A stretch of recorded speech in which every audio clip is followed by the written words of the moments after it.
Ensabanur is one of the world's first mutants and a being of immense power that hails from ancient Egypt. He has managed to extend his life across thousands of years by utilizing futuristic technology that allows him to enter long periods of a regenerative process, awakening each time more powerful than the last. Also, abandoned as an infant due to his appearance, he was saved from an untimely end by a band of nomadic raiders that raised him with the belief that the strong are those who deserve to survive. Yada yada, he has awakened. Greetings, Chromatic Warriors. I love making silly voices with the gang, but let me tell you why we are gathered here today. On Earth, here, there exists, within a convention, within a building, within the city of Milwaukee, Atomic Mass Games' own painting competition, The Worthy, is taking place here. Now, last year, I entered for the first time, and I was very surprised to win Best in Category with the Rhino model that I had entered. Painting comic book characters is something new to me. I skipped all that and got right into Warhammer right away.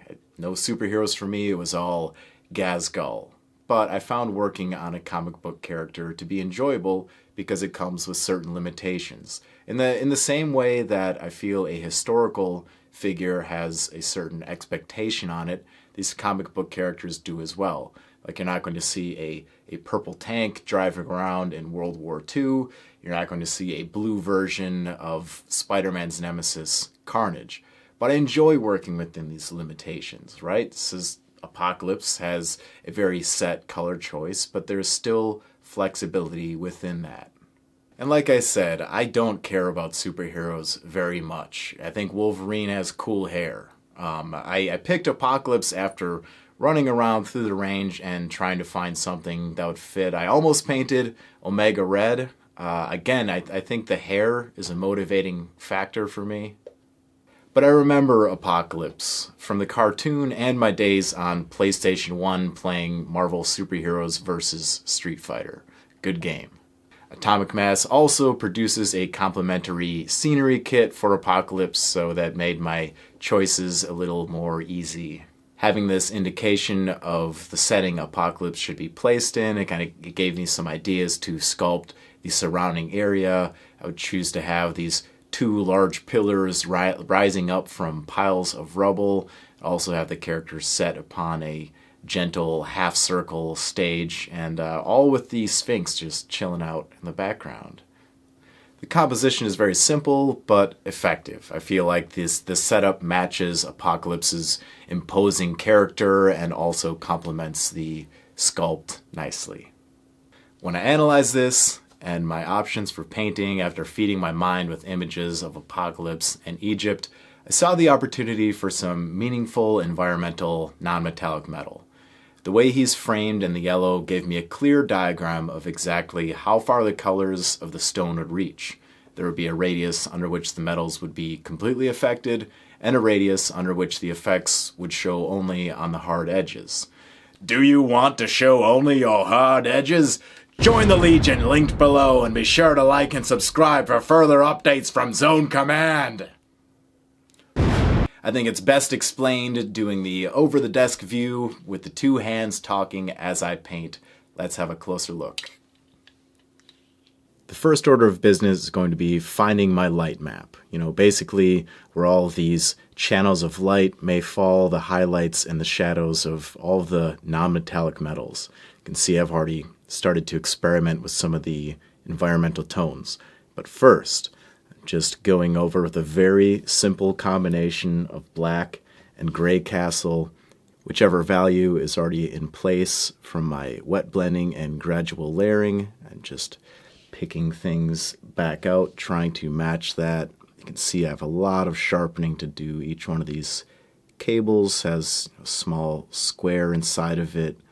A lot of edges, but we're here for the tedious part. I just wanted to share some of my thoughts going into the basic non-metallic metal. It's nice silver. And also, the gray castle is a warm gray. And the surrounding environment is also warm. So I feel like that's a good idea. That is kind of serving the narrative to use a warm gray.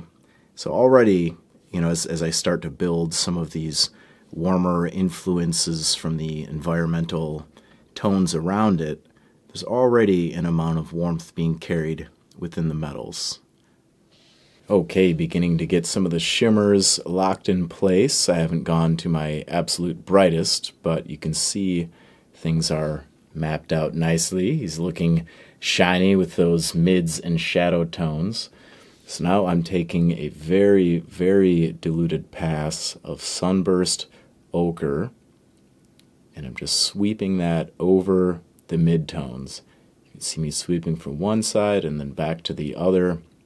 Just making sure that this thin tinting winds up right in the middle of this progression.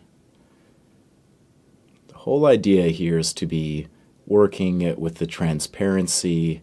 I have this black to gray essentially, and then it's going to pass through this tonal influence, become gray, and then be subjected to brighter tonal influences where the light is catching on the edges.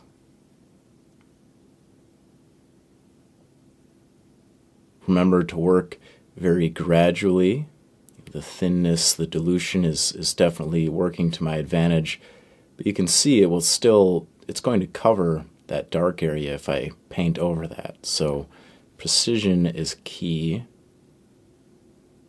Really just trying to modify right where that shift from shadow to mid is happening.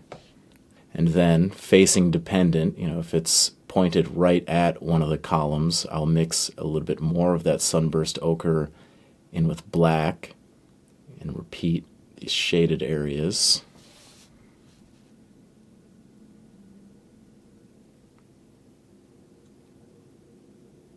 I'll come back for a second pass, just making sure to work very, very thin. I would recommend doing this at least 3 times before you see a passable result, before you can move on. It's a very back and forth exercise. Obviously, you can see if I end up taking away a little bit too much of that sunburst ochre for my taste, I can always go back, reapply just a little bit. I'm making my way further, navigating a lot of these reflections and facings, and I just wanted to point out exactly what I was speaking about earlier. There's going to be a point of dissipation where this influence falls off from blending and just becomes edge highlights. These hard edges tend to capture more light, so they'll be influenced by the environment surrounding it. I guess the underside of this cable is very interesting because this is facing away from the pillar. It's further away from that environmental influence, whereas this side facing towards the pillar but still being in shadow will include more sunburst ochre, and it'll be blended right onto the facing of this cable. And I'll even go up to fiendish yellow for some of these facings. Just proximity would dictate that this is completely within that sphere of influence. So need to have this sandy fiendish yellow. I guess I could throw a little sunburst ochre into that as well. Gets closer to the wrist, make it a little less bright. Yeah, doesn't that yellow show nicely on top of a gray? But I think it's very helpful to have the light already mapped out. This also gives me, these minute gray shadows that you're seeing crop up in the deepest crevices away from the influence of the pillars. Lots of fun navigations, so I just wanted to pop in, share exactly how I'm threading the eye on that. Ooh. Here's another spot where I can fit some pure fiendish yellow because of the flatness and the direction of that facing. Further navigation of the light continues. Check out that cable. There's a lot of small variants. It is not completely done yet, but there's a lot of small variants to keep track of. I just wanted to show that. You can see how it's escalating in brightness. It is a very gradual dance of control. And yeah, even here it's escalating in brightness, but I'm limiting that brightest color to a sunburst ochre to complement these deep shadows, right? And then over here, of course, no influence. I'll be using gray castle and white to line that out. And yeah, it is all theory. It's all allegedly so, but as I see it, the brighter light reflections in this area still would be under the influence of the columns. So for my brighter highlight tone, I'll be using this very light yellow in the form of space dust. And then capping that off with a small slash of pure white. I have to clean that up a little bit. Just lick my brush, sweep that along the edge, kind of pushing things back into place. And grab a little bit of that remaining paint, highlight up over the wrist. Slowly working my way along and just seeing some questions that need to be answered. Just a fine line of black along the inside of this wrist housing. It's a very tricky angle to hit, but I think it needs some dark lining just to sharpen and corral everything up. And there are these more front-facing angles that are just going to be pure gray and white. You know, it's I want to sell a very subtle effect. I don't want the entire character to be flooded with that influence on the metallics. I want him passing through the gateway. So most of these front areas, and again, you know, I'm going to paint it up, maybe analyze things, and decide that I'd like to change them a little bit. You can see the edge highlighting coming into play on the side of the letter A belt buckle. That is influenced by that bit of environmental lighting. We'll go up to a pure white just to pull the corner of that A. So a lot of small instances just like that. Pulling towards a white light at face forward, and then rising up to space dust and just small dots of white on those left and right facings. It's going to be tedious, but I think it will give me a very impactful look. We'll see how he does in the worthy painting contest, but I'm getting ahead of myself. Let me complete painting Old Apocalypse first, and we'll have a look in the outro. And there he stands, crushing an invisible orange. This video is building on techniques that I've already explained in the past. Please, if you're confused about non-metallic metal overall, check out my videos Intro to Non-Metallic Metal and Advanced Non-Metallic Metal. The colors that I used in this combination were Sunburst Ochre, Fiendish Yellow, Space Dust, Ivory White, White, and Black, all from the Army Painter Fanatic range. I'm really happy with the way this came out. Every piece is an experiment. I always get a chance to try new things, and not only am I satisfied with the environmental non-metallic metal, I also really appreciate the heavy weight that Apocalypse has in comparison to his environment. It really sends home that very basic cold versus warm and heavy versus light color theory and composition. It's all interweavable, but we talk about this often, so it's nice to have this very stable diagram of that. Now, in 28 days from the time of this recording, I will be entering Apocalypse into the worthy. Adepticon begins. I will be sure to report back my accomplishments or lack of to Zone Command here, but I want to thank you for your support along this journey.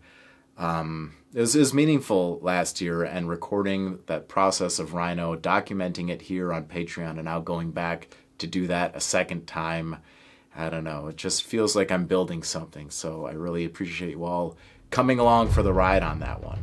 Now, as you walk out into the world and look around, ask yourself, how do I paint that? Remain unchained, everybody.